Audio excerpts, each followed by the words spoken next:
Ladies and gentlemen, get ready to embark on a journey like no other. Welcome to the Glum Lot Podcast, your go-to destination for a unique blend of recovery and discovery. I'm Brett. And I'm Mark. And in this podcast, we will endeavor to create a safe and uplifting space for our guests and listeners to share their stories with sincerity and a touch of humor. Remember, we are not a Glum Lot. The Glum Lot Podcast is more than just a source of entertainment. It's a beacon of hope, proving that even in the darkest moments, recovery is possible. Every story we share carries the power to inspire positive change. So buckle up, get ready to listen, and join us in discovering the strength that lies within every individual's journey. This is the Glum Lot Podcast, where humor meets hope. All right, Mr. Brett, you know what? What? We're on episode number 75. Incredible. Yeah, we've really worked our way up into Three-quarters of a century. We've really lathered ourselves up here. Lathered? Yeah, I don't know. I like slathered each other in episodes, and we're up to 75. So, I just want to remind the listener to join the Facebook group. That way you get the latest drop and all the latest news. And you can email us at theglumlotpodcast@gmail.com. Yeah, spread the wealth and spread let us the wealth. know if there's anybody that you think would have a good story. Right, and if you go on Apple Podcasts or whatever podcast platform you're on, give us a like. We're slathered there. All give us over a like, the place. and what do you follow people? Is that how that works? Yeah, follow. Subscribe. Follow us. Subscribe. Yep, yeah, definitely that. Yeah, all right. We're getting the lingo. All right, but anyway, I was thinking, and I was hearing, and I was talking. And all of a sudden, this came up. A lot of times, our development of our spiritual program is a matter of subtraction, not addition. Absolutely. So we're not adding things necessarily, but we're subtracting things. And this has to do with getting out of our own way. So we're subtracting. One of the big things I had to subtract from my thinking was that I was going to be able to intellectually understand the spiritual thing. And what I found was it is a mystery that has to be experienced to be understood. So, in other words, I'm dropping the thing that I'm going to figure this out, or that anyone's going to figure this out. Correct. And explain it to me. And I think sometimes when people come in, they're like, yeah, the whole God thing, it doesn't make any sense to me. Well, of course it doesn't make sense intellectually because it can't be proven. Well, it's on a beyond scientific. us. Yeah, it's beyond us. And so in order to tap into it, we have to experience it. Correct. And also, there's other things that you can subtract, like character defects. What do they call the? He's struggling. It's the old duh.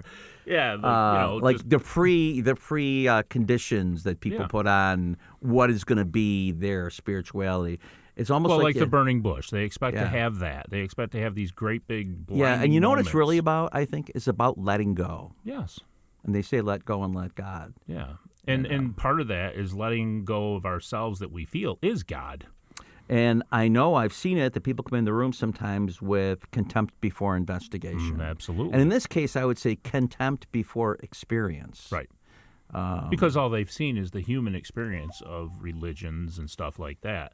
So, for instance, all those things that they may have experienced early on in their lives that were humans that were dictating all these religious principles and stuff. Or all the dogma. Right. That they grew up with. And they're like, Exactly. nah, I'm turned off by that. Right, of course. And I was too. Yeah. And that's okay. Yeah. But you got to let that go. You got to subtract That's that correct. from your thinking. That's correct.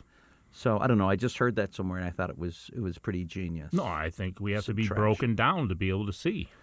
Right. It's like boot camp. It's like spiritual boot camp. Yep. We're going to break you down and rebuild you. Absolutely. So, anyways, our guest today comes to us all the way from Alabama. Alabama. And his name is Ozzie. And let's meet him now. Welcome, Ozzie. Ozzie, welcome to the Glum Lot Podcast. Hey, Ozzie. Hey, thanks for having me.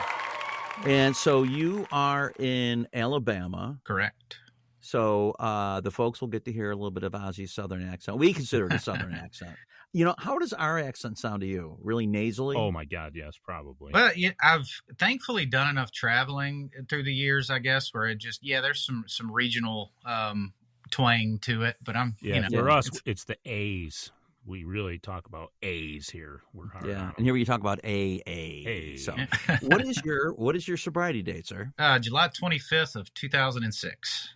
Okay, and do you remember your first experience with the effects of alcohol and/or drugs? So it's funny. I remember. Now we want all the details. I remember the first time I felt the effects, but according to my family, there's no way I could remember the effect. So two quick ones. My great grandmother. One thing about the South is a good old country cure for a cough. Used to call it a hot toddy, right? Like bourbon, honey, a little bit of lemon, throw it on the stove, and put it in a baby bottle. And my mom, to this day, swears that when I was an infant, I would be perfectly healthy, and we would get to my great grandmother's house, and I would start coughing. And so I think my first experience was, 18 months old, figuring out something felt good. So you were good at manipulation, right? Absolutely. But for me, it was I'm the child of my mom worked in a hair salon, and my dad was a union construction worker. He was a welder and pipe fitter, and he had a horrific construction accident when I was 10 years old back in 91. And so he was kind of confined to a hospital bed in our small house up in Decatur, North Alabama, where I was born. And he had a bunch of friends over, and he was, couldn't walk. He was in and out of a wheelchair at the time, rehabbing. And they asked me to play bartender one night. And I can remember making a drink. It was George Dickel, Fine Tennessee Sipping Whiskey. And yeah, man. And Dad drank Dickel and Diet Coke. And there was about half of one left. And I decided I was going to take a drink. And like so many people I know, the burn hit the back of my throat. I was funny. I could hang out with all these grown, gruff, union construction men. They were laughing at how I was acting. It was fun.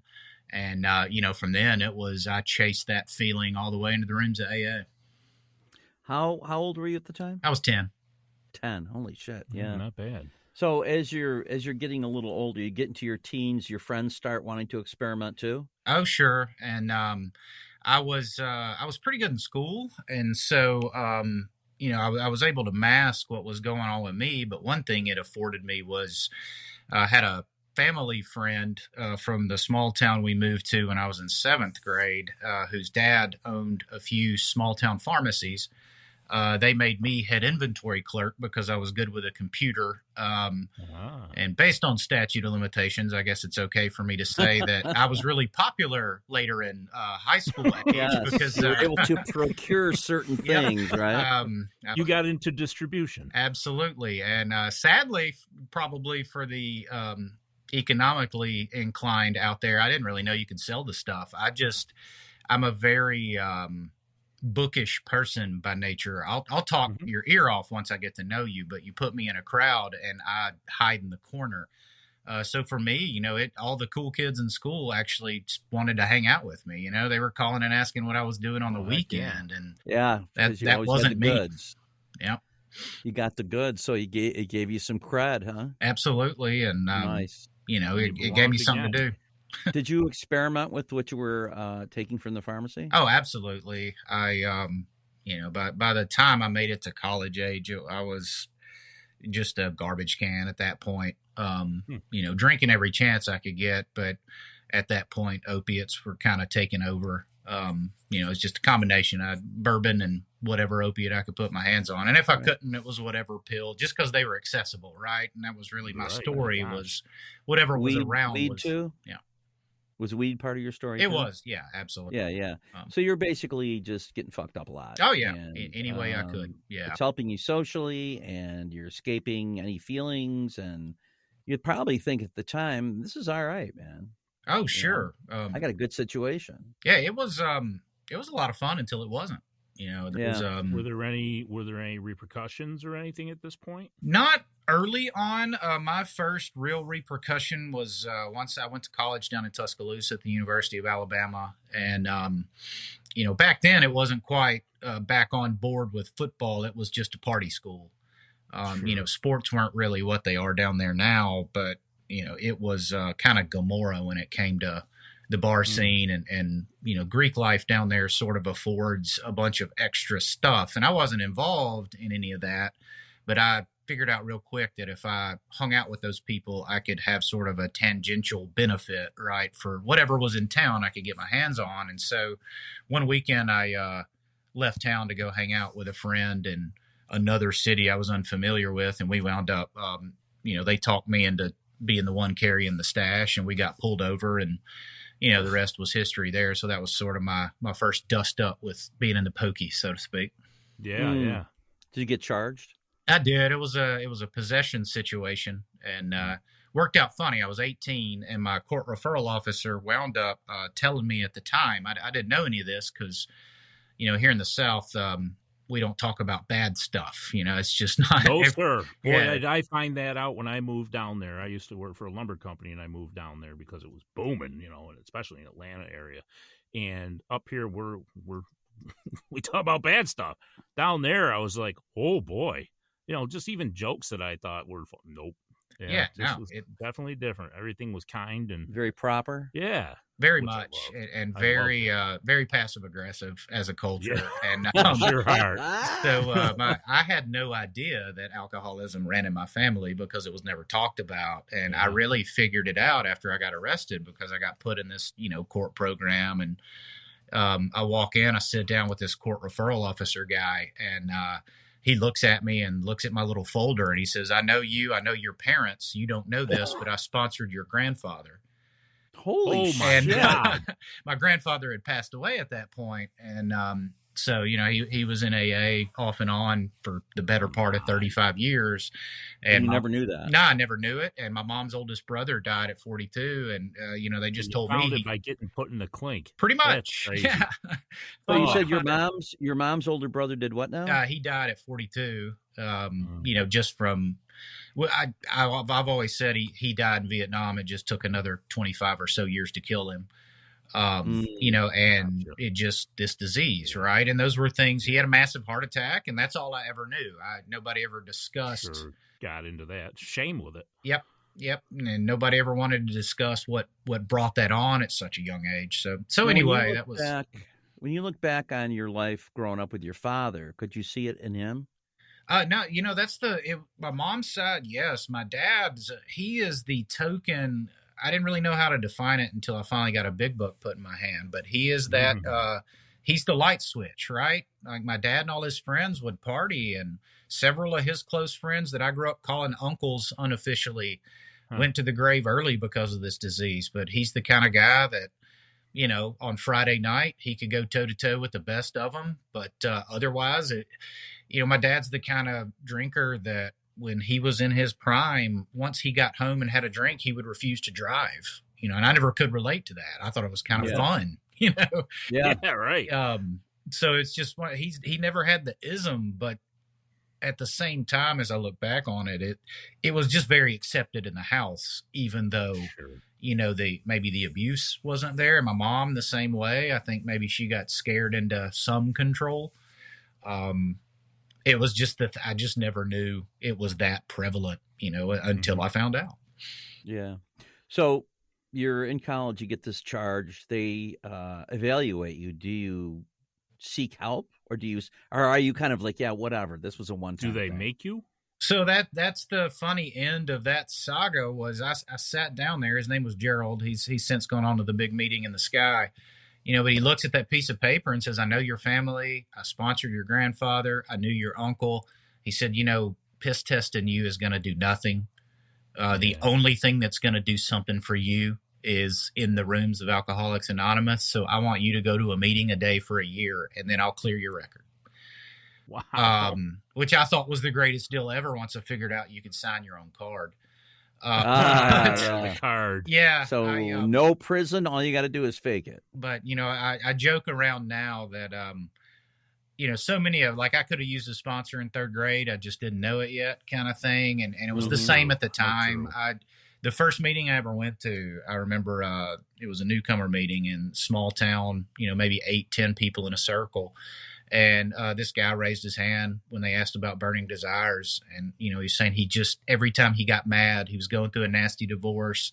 Every time he got angry, he was drinking.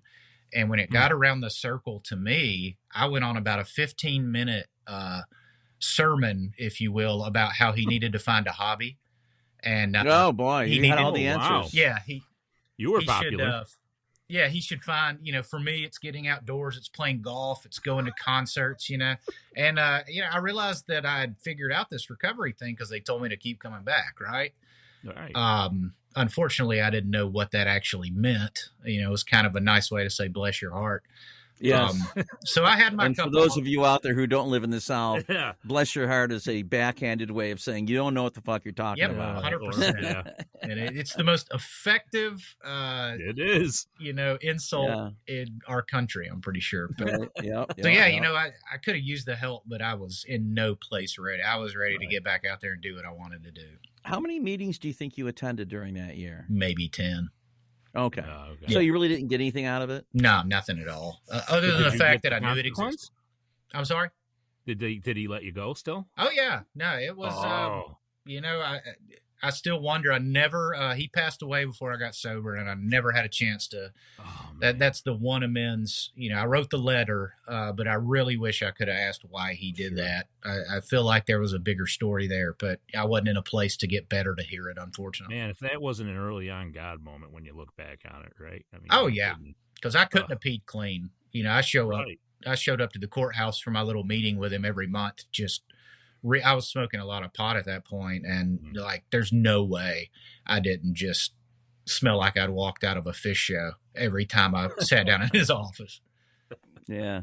So you get through that year, you have a taste of AA. It doesn't affect you. You keep on going, right? Oh yeah. And is it progressive? It was progressive. It was definitely a gradually things got worse situation. So I wound up leaving college after all that. I borderline flunked out my second semester after all that happened. And so I came home for a year, kind of pulled myself up by my bootstraps as we're apt to do, right? Because then I decided I'm getting a degree no matter what. So I'm laying off the pills. That's my problem. I can drink and smoke pot. I just can't do pills and That's other. Incredible in itself that you were able to do that. Oh, don't get me wrong. It was, and that's really, when I decided I'm going to get this degree, that's going to fix me. So, I go back down there. I somehow wound up with a degree, moved up here to Birmingham where I live now. And really for me, what wound up happening was I lost, connections, right? I lost people that I knew. I got back into substances that I had sworn off, as we often do. And what I hear so many people say is I picked up right where I left off. And, right. At that point really for me, the sort of the crux for me, I'm not one of these burning bush, I got to get better right now recovery stories. But what I'll tell you is in the span of a year, I went from thinking I was big man on campus, hanging out at a bar every night, going to shows, being a social creature, to moving away from some of that. And I became a thief, lost a couple of jobs, started stealing from family and friends to get what I needed. Drugs and alcohol were the only thing I knew. And that's the only thing you probably ended up having. Oh, 100%. My best friend in the world, called me out for stealing from him and a roommate. So, that relationship went south. What wound up happening, not to make this too long of a story, but I had a guy that was my neighbor my freshman year of college. He drank like we do. He did solid forms of alcohol the way that we do. And a couple of years before I got sober, he just disappeared. And the last I'd heard is he had overdosed a couple of times. I kind of assumed the guy was probably dead. We just, lost touch, right? And I was living in an apartment here in Birmingham on my last leg. I'd kind of run everybody off. I'm pulling out of my apartment one day, and I look across the parking lot, and there's this guy. His name's Jonathan. There's Jonathan with a leaf blower on his back. He's got a landscaping company shirt on, and he's got headphones on because this is back in the 2000s, right?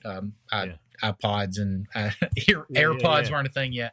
Anyway, I pull up. He's got this big Cheshire Cat grin on his face, and I joke with him now. It's like our Bill and Ebby moment. Because I was going to say, was it Ebby? Yeah, and I'm like, hey man, where you been? He's like, man, I got sober, and I found God. Yep, and he was like, there's this band coming to town.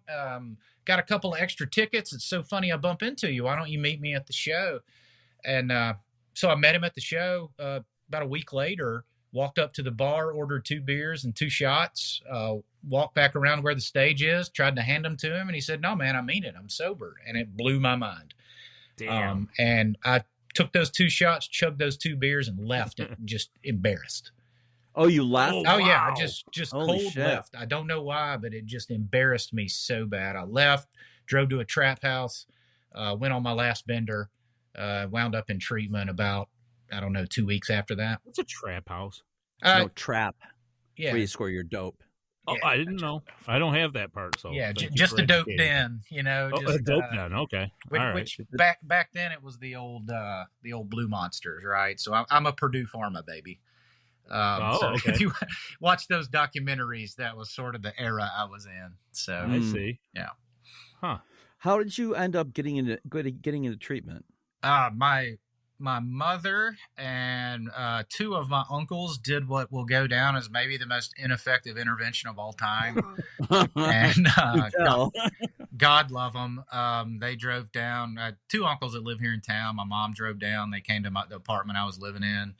My dad was working out of town at the time, and so they had me an appointment to meet with a doctor. And I had no clue. I was so out of it, you know. And we drove to this hospital. I met with this doctor. She asked me all these questions. I lied through my teeth on every one. She sounds like you don't have a problem. And I was so just antsy and bothered by the whole thing. I walked to the bathroom next door to her office, proceeded to pound about 3 or 4 80 milligram forms of solid alcohol. Had a couple of minis in my pocket, chugged them, got a good buzz working, walked right back into her office and said, if you got that bad, I'll take it.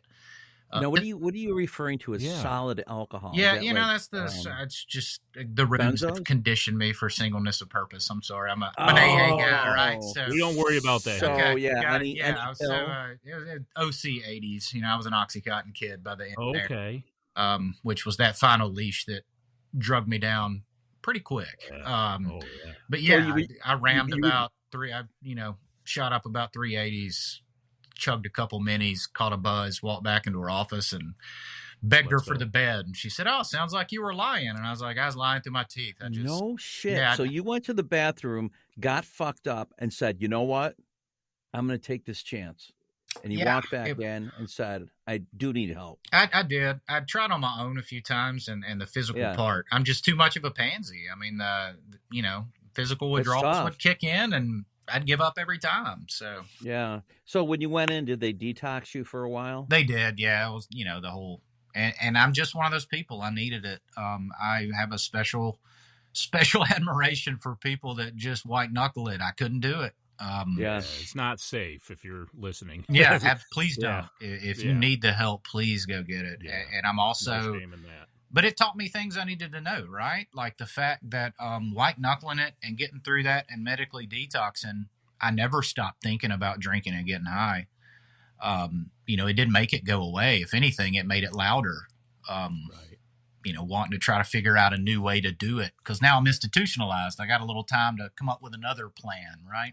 Right. So you get out of detox, you go straight into rehab. Yeah, right? same. For me, it was an inpatient clinic here at a hospital in town. 28-day deal? Or? I don't even remember how long I was there. I didn't have insurance at the time, so I didn't get the full experience. That game where I was there as long as my scholarship thing would allow me. And it's funny how that works. About 20 or so days in, when you're out of days, all of a sudden you're ready to go. But yeah, right. Yeah, right, you're right. cured. Bye. Right. Now, what was that? What did they concentrate on while you were in there? So And it how did was you do it was mostly a 12-step program at that Okay. hospital. They had the typical, some people come in, counselors do speeches on triggers and family dynamics and trauma, and that was all super helpful because it's not something that is, I don't know, to me it's just something that happens to, we all have different kinds of trauma, right? Like I was a victim of childhood abuse from a family friend, and it never got talked about again, right? So did that have something to do with the way I drank and did drugs? Probably. But to hear them get up there and talk about it is, I don't know, the way my brain has always worked is I looked at it as we've all got our reasons, right? Like, Right. I'm not special in that part of it. But they had meetings come in every night. So I was able to get exposed to several of the anonymous fellowships. And, when I got out, so my buddy Jonathan was in AA at the time. So, not to get too far ahead of myself, but he wound up, I didn't know this at the time, but he worked at the hospital where I was in treatment. Man, here's another one. There you go. Right. Like I'm one of those people that thought I didn't believe in God until somebody explained to me. Until you opened your eyes. Yeah. And once I moved the old Q-tip and the cotton swabs, as they tell us. But anyway, I found him. He brought me some music to listen to, and we laugh about it now. Enough time's gone by, but he said, "Hey, do you have anywhere to go when you get out of here?" And I was like, "Well, actually, my lease ran out. I can't afford a halfway house because I had pretty much lost the job. I was bussing tables. I wasn't doing anything super lucrative anyway." But anyway, he said, "Hey, we've got this finished basement. We just bought a house. Why don't you come live with us while you get back on your feet?" And, I took him up on the offer. And what he didn't tell me until the day I moved in was that he didn't tell his wife, and they had just found out she was pregnant with their second child. And my friend from way back will be living with us. Yeah, he's fresh out of rehab. Yeah. The junkie that you only remember from the worst part of his life will be living with us now. So were you a model student in there? I was. Did you really take it seriously? I did, in the way that something in the back of my head did tell me I didn't have another one in me. Yeah. I'd come close enough. I'd had a couple. I never full on medically overdosed, but I had a couple of situations where I shouldn't have woken up, and I knew it. Not that they were unintentionally intentional, I guess, if that makes sense. Like I was going to consume everything, and if I didn't wake up tomorrow, so be it. And I just, I had a few 3 and 4 day dry outs that, I don't really remember. So I took it seriously in the way a guy that is too vain to, always say I never lived on the streets. I was never without a car or a job, but I literally ran out of gas on my way to treatment. My lease ran out while I was in there, and my boss at the time told me if I come to work drunk or stoned again to find another job. So all three would have happened. So at least in the short run, I was a model student. Yeah. So, and then you were, how fortunate you had somebody to just transition into the world with. Oh, God. Oh, 100%. And, we're the best of friends now. I'm the God. That can be pretty jarring, right? Coming from the controlled environment where everything's great and everybody shares, and then you get out in the world and it's like, oh, there's the world. Oh, 100%. And, having someone, which obviously us being such close friends, it was never sponsor, sponsee, but having somebody that I knew not only drank and did drugs the way I did, but listened to the same music I did. We were close enough for, like, he wasn't into the kind of music and the kind of subculture I was a part of until he met me. So I was sort of the one that introduced him to, Fish, Pink Floyd, Widespread Panic, whoever, name your random, he wasn't even like a Led Zeppelin type fan, Right. I'm such a, this is the kind of music I listen to, not in a snobbish way, but just like, hey, check it out, see if you like it. And it clicked. So, we had enough common ground, like you said. Yeah, you were opening his eyes to music and he was opening your eyes to sobriety. 100%, So did you get out of rehab, you go live with him, you start hitting meetings on the regular, you find a sponsor? Yeah, immediately. I made a comment to him when I moved in that I would check some meetings out with him, but after learning some stuff, I didn't really think I needed a sponsor. And thank God for good friends and Alcoholics Anonymous, because he looked right at me, and I'll never forget the look on his face. He said, "That's fine, but if you don't get a sponsor, you'll die." That's blasphemy. And so I got a sponsor that day. And nice. And I'm convinced to this day he was right, thankfully putting some work in. You start working the steps with the sponsor? Yeah, I jumped in, and that's where recovery to me it's such a funny thing, because it's such a damn near perfect program worked by the most imperfect people on the planet, right? My first sponsor got drunk when I had about 9 months sober. Yikes. So I worked the steps, but there was this thing in the back of my head telling me I worked them wrong, right? Because, Sure. I found that out. Yeah. So I went and sought out the crustiest, grumpiest old timer I could find. And I got a real dose of AA, and life has been just a beautiful thing ever since. What happened in your life after you got sober? How did it unfold for you? There was, in the short run, when I look back on those first couple of years, I when I moved out of my buddy's house, I went and found a $400 a month carriage house in the back alley behind a house that had external water pipes, no hot water in the winter, and was literally a cinder block studio. And it's some of the best times of my life. Wow. Because I almost immediately, I was going to a meeting every day minimum. I found a job on this golf course where I was getting up at 4:30 in the morning. I was getting to see the sun come up on a golf course, and I had creditors chasing me and consequences of my past. But for me, I immediately started meeting all these people who had been through the exact same things I'd been through, and kind of like we were saying earlier, they come out on the other side, and they were teaching me how to be a human. I was 25 years old. Acting like a 12-year-old. And, I was meeting people who got sober around my age that were twice my age at that time. And I was just able to start learning how to live, which I didn't know how. Yeah. And so you're working the steps and your thinking is changing. You're having a relationship with a higher power. Oh, yeah. And I share this every time I tell my story at an AA meeting. I fancied myself an atheist when I got sober.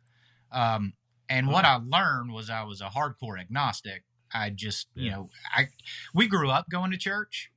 My grandmother, who God rest her soul, is, if someone out there is of the Christian doctrine, I know there's a belief there that there was only one person that ever existed that didn't sin. I'm not sure what my grandmother's one was, but she only sinned once in her life, because she's as close to perfect a human as I've ever met. So we would go to church with her. And my experience with church was if I was quiet and behaved, I got free candy from my grandmother. Sure. And that was really as close as I ever came to relating to any sort of higher power situation. Yeah, so agnostic is without knowledge. Right? Exactly. Yeah. That on nose. So how did you get there? Page 10 of Bill's story.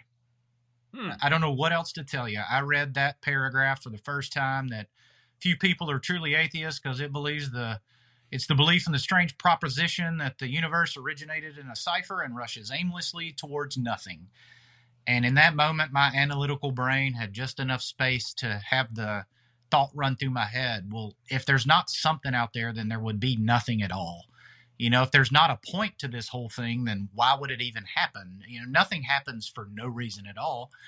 And from that point forward, it just, like I said, at that point, I was working with kind of a guy named Tim Bear, who's passed away. And so I'm not, trying to break anonymity, but he had been around forever. And he was one of those old school sponsors that would say things like, if you believe that I believe, you're ready to move on, and I could grasp on little things like that. And I started realizing that there's no coincidence in this world.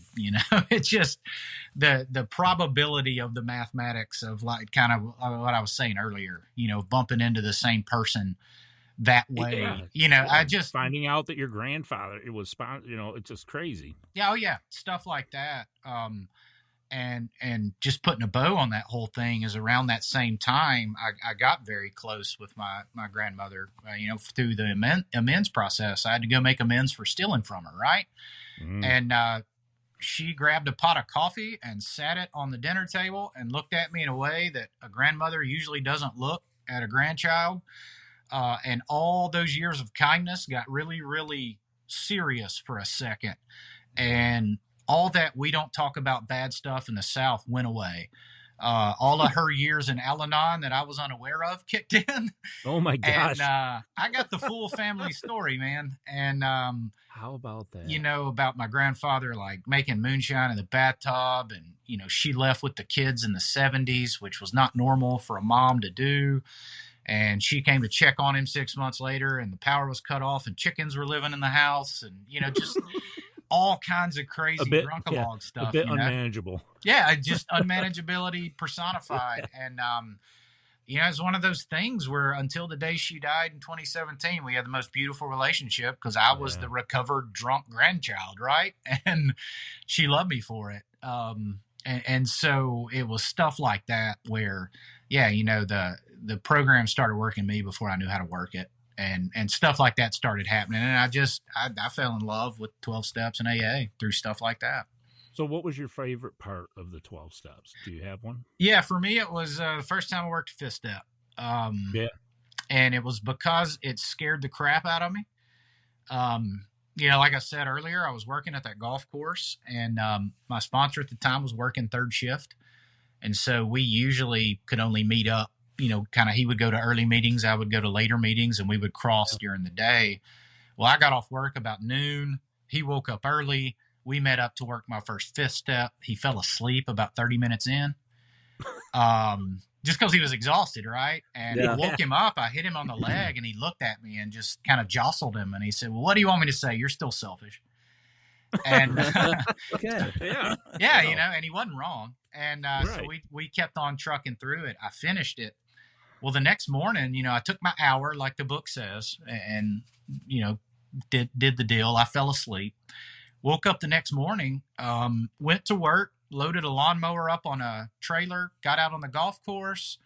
3 or 4 hours of work went by, and I've never had what I would consider to be like a panic attack or anything like that, but I'm assuming that's sort of what they feel like because out of nowhere, something hit me that I wasn't thinking. Like there was no noise. I don't know how else to explain it. Oh, right. Everything was quiet and just okay. And it freaked me out because I'd never felt that way without putting something in my body before. And I got real nervous, and I legitimately thought maybe I had been brainwashed. And so I started calling around. And of course, as usual, I get my buddy Jonathan on the phone. He's the first one that answers. And I told him, like, hey, I'm freaking out here. And I told him what was going on. And he said, so you're telling me you worked your fifth step last night, and now you're not scared. You're not worried. You're not freaking out about something. There's no real thought going on. You're just enjoying a day. And I said, yes. And he said, well, that's the peace of mind that comes through working the 12 steps of AA. Welcome to the party. Right. And at that point, it wasn't a white light so much as it was, if this is the way this can feel, tell me what I need to do to keep this the same way. Earlier in my life, it was tell me what I need to do to maintain this buzz and feel this way. Right. And so then you set yourself on that journey. That first time you experienced it, it was kind of a shock to the system, though, huh? Absolutely, yeah. It was a very unnatural feeling until some time went by. Because I still, not that I didn't believe, but it was still very much in my head. I see all you are peaceful, but y'all don't understand. I'm special, right? Right. I'm unique. And we spent our whole lives overthinking and overstressing and, putting ourselves down, whatever it is, and all of a sudden that just is gone. 100%. Of course, that's a big change, right? Oh, yeah. That's a great way to look at it. Because that's exactly what it was, is that terminal uniqueness that you just didn't understand. Yeah, humility just hit. Yep. And so you have this job at the golf course. What was your college degree in? It was in business management. So did you end up doing something with that as your sobriety unfolded? I did, yeah. After about a year sober, the guy that I'd met in the rooms introduced me to some people at a local bank here, and 17 years later, I still work for that bank. Nice. I'm a banker too. Okay. Yeah, very cool. A marriage, kids, anything like that? Yes. So got married in about, let's see, I was about 3.5 years sober, married for the first time. And someone I'd met in the rooms, and we had a beautiful daughter together. Marriage did not work out, and no inventory taken or anything. We had some really, really bad, awful times, but recovery is a wonderful thing. And now we're able to co-parent together. We're friendly together. I've since remarried, September 2nd of last year, married the absolute love of my life. She's so much better than I could ever deserve. So, my daughter's this just unbelievable. I don't understand how she came from 50% of my making. So, that's just, I could do a whole podcast on the miracles and the joys of, who I am today because of, tiny bit of work put in and how much more I've gotten out of life because of it. Oh. So when they said your life would get better beyond your wildest dreams, is this what coming true? Oh yeah. And to me, the best part of that question is if you would have asked me 18 years ago what my wildest dreams are, they would have been very selfish. They would have been monetary, material, status. Based on ego. Right? Oh yeah. I would be a very important person to someone. And today I realized that the reason these are my wildest dreams is I wasn't even capable of dreaming them at one point in my life. That's right. Yeah, they are beyond your wildest dreams. That's right. I'm hosting Thanksgiving this year. We hosted it at our house last year. 18 years ago, my parents wouldn't pick the phone up if I called because they found out I had stolen a debit card and, completely ripped them off and ruined them financially. Right. This year, they trust me to pay for the turkey, cook it. They'll come down here. I have my daughter, my in-laws will be here, and they all love us and we love them. I don't know if there's a better wildest dream to have than that. That's a heck of a testament. Yeah. Now, do you work with others? I do. Yeah. I do my best to sponsor. I've got 3 sponsees that are kind of actively calling now. And really, you ask about a favorite moment. The only reason I pick one in my own recovery is I've been blessed enough to have multiple sponsees work through the steps. And the most rewarding thing in my recovery is watching the light turn on for somebody else. Oh, yes. The light in the eyes, right? Man, there's just, I'll share this quick one because I know he doesn't mind me sharing it. But I have a sponsee that when we met had a background of, he had sort of been taken in by some, I don't know what else to call them other than like Aryan Nation, white supremacists. Yep. Borderline brainwashed the guy, hyper intelligent guy, but he just was young. He was impressionable, fell in with the crowd. When I met him, had the shaved head, the whole thing. And I was going back to meetings at the treatment center I went to. And, he came, he introduced himself to me, leather jacket, shaved head, the whole thing. And so my daughter, my first wife, so my daughter's grandmother on her mom's side is from Seoul, South Korea, right? So my daughter's a quarter Asian, and it's something that when I met this person, I had to really think long and hard. Yeah. Can I work with him? Because not that my daughter is, she doesn't identify as Asian, but in the back of my head, I'm thinking, I don't really have much tolerance for someone that thinks this way. Right. You don't want to subject your family to that. Exactly. Either. Yeah. There's just the potential of some conversations. Sure. I don't know if I'm the right person to have, but prayed about it, talked to my sponsor, we worked together. And I say all that to say that when we sat down to work his 5th step, he starts talking about all these groups of people he resents and why. And I'm sitting there listening just through gritted teeth, sitting on my hands. I almost want to lash out in anger. And thank God I didn't, because I don't remember what he was talking about, but he hit this point where he looked at me and his eyes just welled up with tears. And he just said, my God, how wrong am I about all of this? And I went on to watch this guy move to Columbus, Ohio, get a PhD in European studies. He volunteered.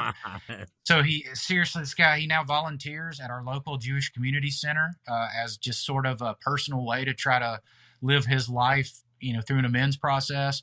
Yeah. He's dated, so he's engaged now to a beautiful woman, but he dated several people that I would consider from a minority or, impoverished group that, at least in what his definition used to be. Yeah. He's just a completely different human now. And to see that sort of thing, we tend to lose our prejudices throughout this process. Yeah, and we turn things over to whatever that power is that we find and quit thinking we've got answers. And seeing that just showed me like that whole, no matter how far down the scale we have gone, it couldn't be more true. Yeah, is an amazing story. Beautiful. So we got a hold of you through our guest we had in one of our episodes, Benji, Mm-hmm. who we really explored the thing about the yellow balloon groups at concerts. And I just want to, can you briefly explain what that is? Because I didn't know what it was. Sure. And I'm older, obviously, but there's a lot of people that listen. They're probably like, well, what is this? Yeah, and the 10,000 foot is back in the day. A group called the Wharf Rats kind of came out of Grateful Dead culture. They're obviously a well-known drug and alcohol sort of promoted subculture with that band. There are a lot of people that love the band, love the community.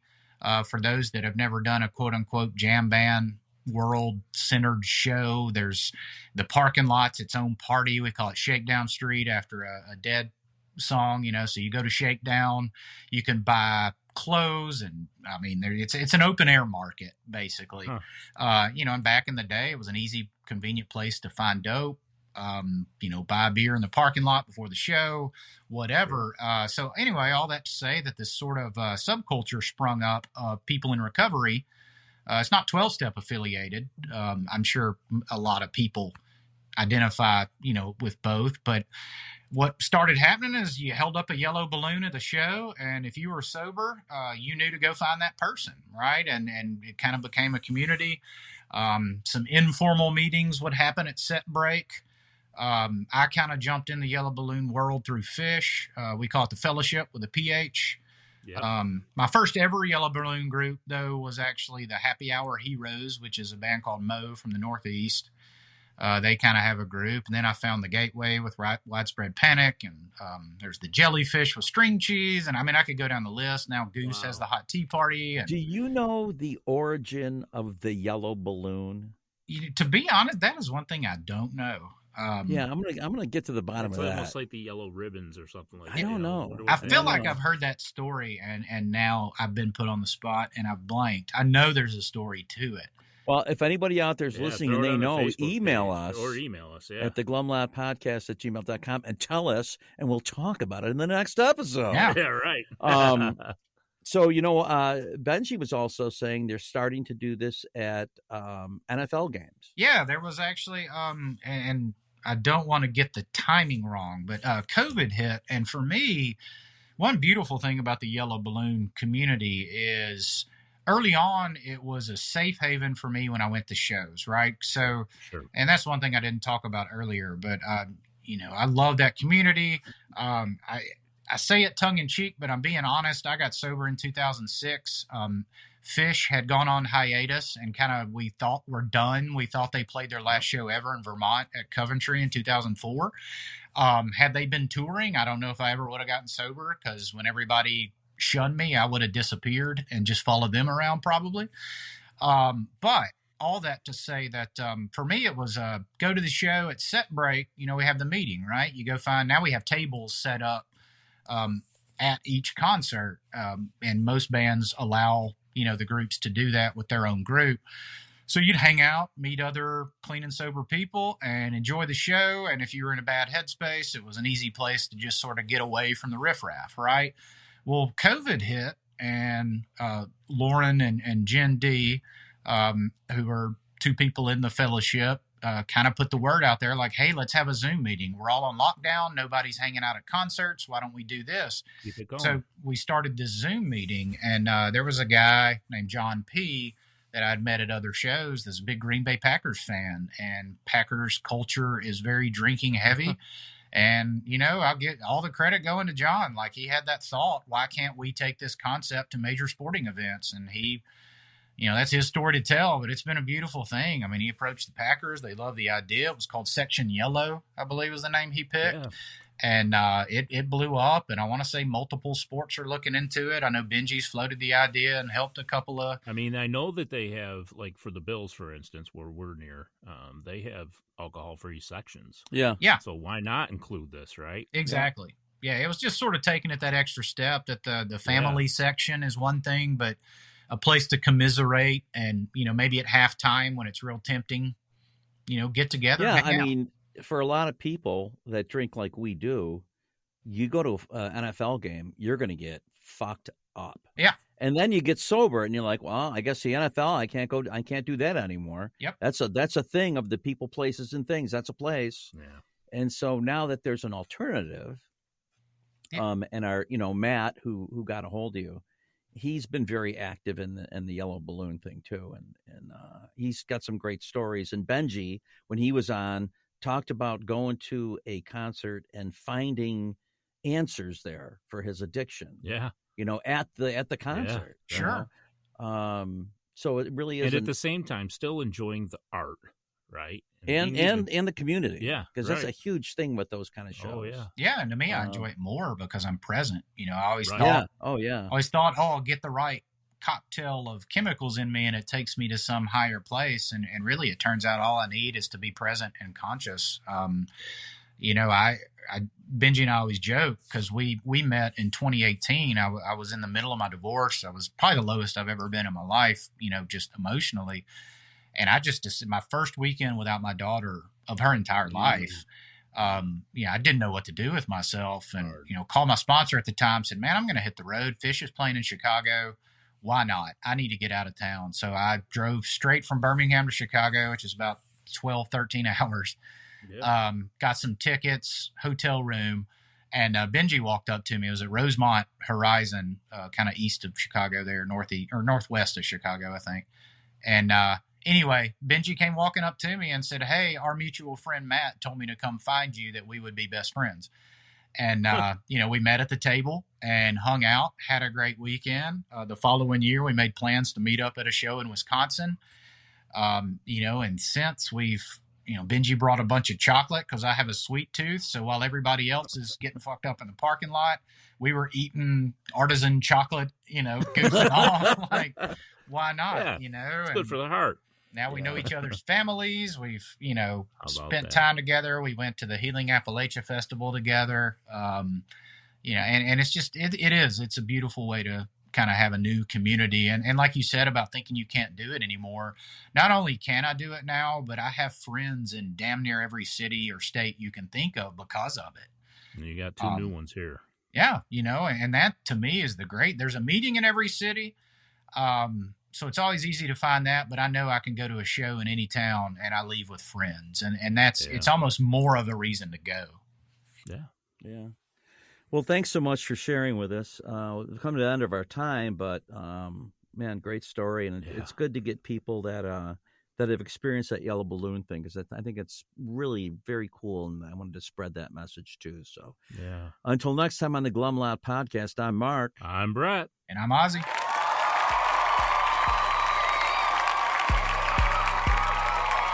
As we wrap up another episode of the Glum Lot Podcast, we want to extend our heartfelt gratitude to each and every one of you who tuned in today. Navigating the path to recovery from alcohol and other substances is a journey filled with challenges, triumphs, and self-discovery. Remember, we're not affiliated with Alcoholics Anonymous, but we're here to provide a safe space for open conversations about the complexities of recovery. Your stories, courage, and resilience inspire us and our listeners alike. If you or someone you know is on the transformative journey, know that you're not alone. Join us next time as we continue to explore the diverse facets of recovery. Until then, stay strong, stay connected, and remember that each day is a step towards a brighter, sober tomorrow. Thank you for being part of the Glum Lot community.